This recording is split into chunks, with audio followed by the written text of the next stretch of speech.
नमस्कार और स्वागत है आपका हमारे विशेष समाचार में। आज हम बात करेंगे देश और दुनिया में कोविड-19 की ताज़ा स्थिति पर। सबसे पहले बात भारत की।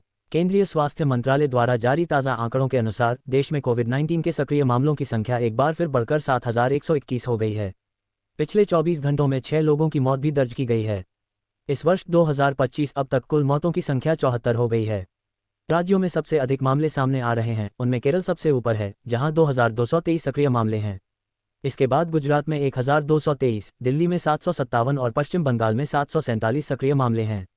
दिल्ली में पिछले 24 घंटे में 66 नए संक्रमण दर्ज किए गए हैं। विशेषज्ञों का मानना है कि मामलों में यह वृद्धि नए सब वेरिएंट जैसे XFG, JN.1 और NB.1.1 के कारण हो रही है। इनमें से JN.1 स्ट्रेन अभी भी सबसे प्रभावी है, जो देश भर में कुल पॉजिटिव मामलों का 53% है। XFG वेरिएंट के 160 से अधिक मामले भारत में पाए गए हैं और यह इम्यूनिटी को चकमा देने में माहिर बताया जा रहा है। इसी बीच बढ़ते मामलों को देखते हुए एक महत्वपूर्ण फैसला लिया गया है। प्रधानमंत्री नरेंद्र मोदी से मुलाकात करने से पहले अब मंत्रियों के लिए भी RT-PCR टेस्ट अनिवार्य कर दिया गया है। ये कदम संक्रमण के प्रसार को रोकने के लिए उठाया गया है। अब बात करते हैं वैश्विक स्थिति की।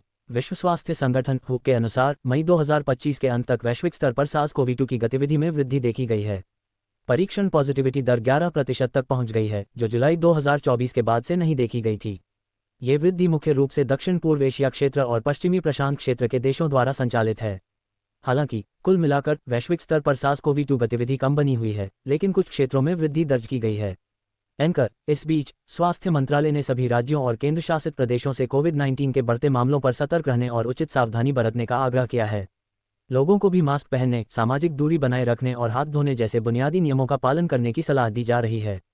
हम आपको इस स्थिति पर लगातार अपडेट देते रहेंगे। तब तक के लिए